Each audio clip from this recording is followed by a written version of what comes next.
I don't know how to describe what it's like to sit back silently and watch the world have a conversation on the most horrific thing that you've lived through.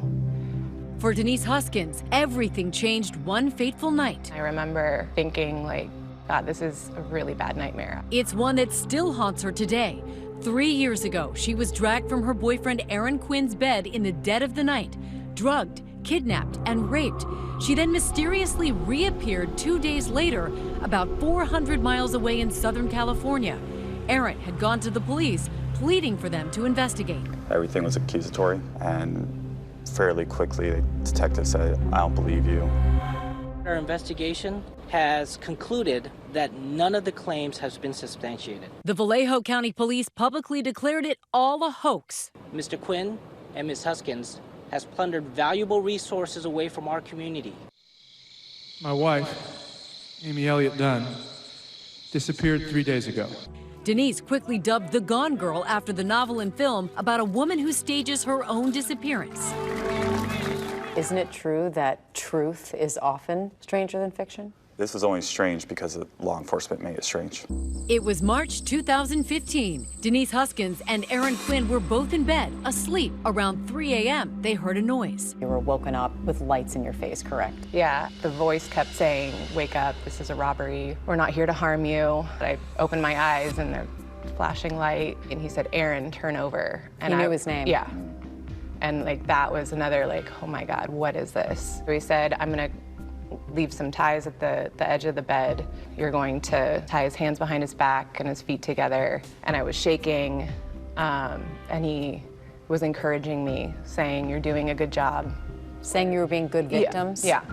They were both blindfolded. Aaron had a pair of headphones placed over his ears with pre-recorded messages that warned him not to resist or Denise would be hurt, and they were both made to take drugs. He told me to go to the closet and lay down, and that's when he restrained me. I don't know a better word than terrifying. It became clear that this attack was not random. One of the first things he said to me when they separated us was that he gave my parents' address where I grew up. He knew all my bank account records. This was stuff, so as it kept on going, you could tell that this was planned. And then I was given multiple instructions by pre-recorded messages, getting a certain amount of money. 2 installments of $8,500? Yes. The two were separated. Denise forced into the trunk of the attacker's car. They would travel about 3 hours away from Vallejo to the attacker's house in South Lake Tahoe. I expected the worst. My only hope was to maybe show him the human that is in front of him. How did you do that? He shared with me that he just had a difficult time in his life, and I shared with him something that happened when I was younger, hoping maybe that, knowing that I've already been assaulted, that he won't want to add to it, but, you know. He raped you? Yeah. For the next 48 hours, Denise would be alone with her attacker, physically assaulted, mentally tormented. Meanwhile, Aaron was going through hell of his own.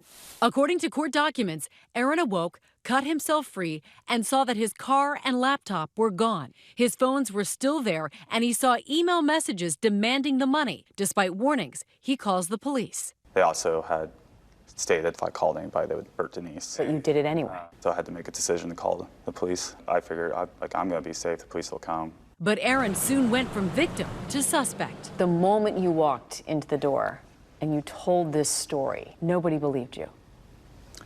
Yeah, they accused me of being drugged. And I told them, I said, yes, I am. They drugged me.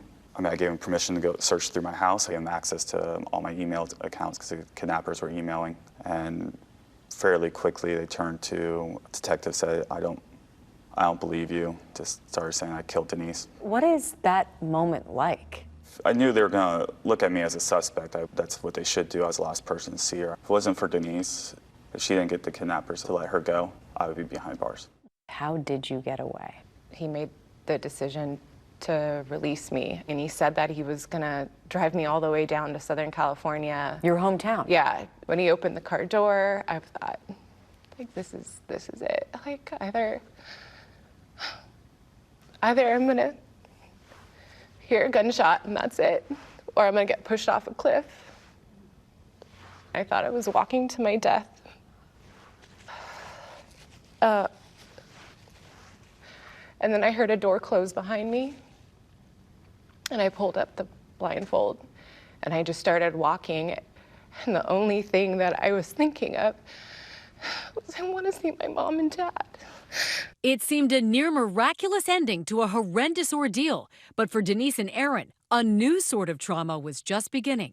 I didn't act like a good enough victim. Shortly after Denise reappeared, the Vallejo Police Department held this press conference. That is a tremendous amount of resources that, in my opinion, was wasted. So if anything, it is Mr. Quinn and Ms. Huskins that owes this community an apology. They say this was a kidnapping hoax. When all this stuff was happening, we know that the public is in danger, and we're trying to do everything to convince the police, like, you need to look, they're trained professional criminals, like, they're going to do this again.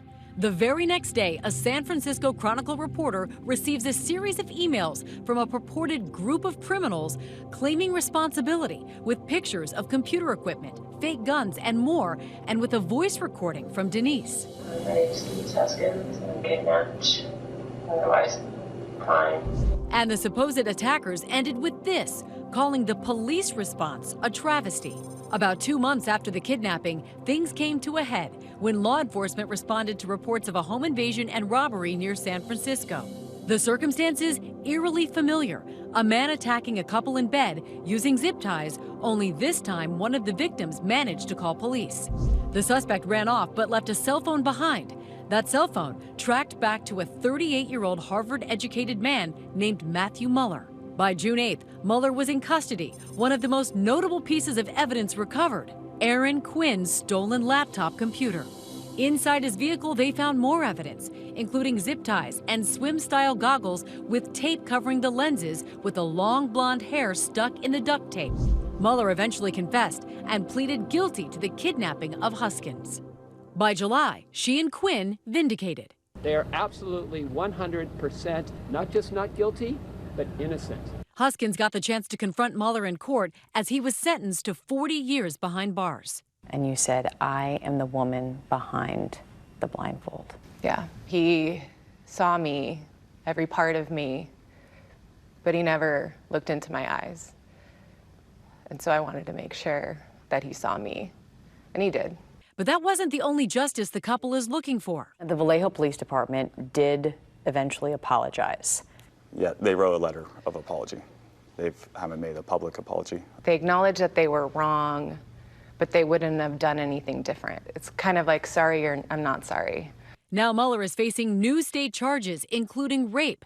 Last week, Huskins and Quinn settled a civil lawsuit with the Vallejo police for $2.5 million. The police declined to speak to ABC News until after that settlement is signed, but they do not admit to any wrongdoing. I mean, it was on multiple levels. You were victimized. It felt like a complete betrayal of humanity. You just don't think that people would be so cruel, and for what? Huskins and Quinn say this traumatic experience strengthened their bond, and they are committed to moving forward together. The pair recently got engaged and plan to marry in the fall. We're excited to put thought into something that's going to be a good day. Yeah. Something joyful and yeah. A little more fun. For Nightline, I'm Amy Robach in San Francisco. Incredible story, and Amy will have much more on this whole thing on 20/20 this Friday night at 10, 9 Central. Hi everyone, George Stephanopoulos here. Thanks for checking out the ABC News YouTube channel. If you'd like to get more videos, show highlights, and watch live event coverage, click on the right over here to subscribe to our channel, and don't forget to download the ABC News app for breaking news alerts. Thanks for watching.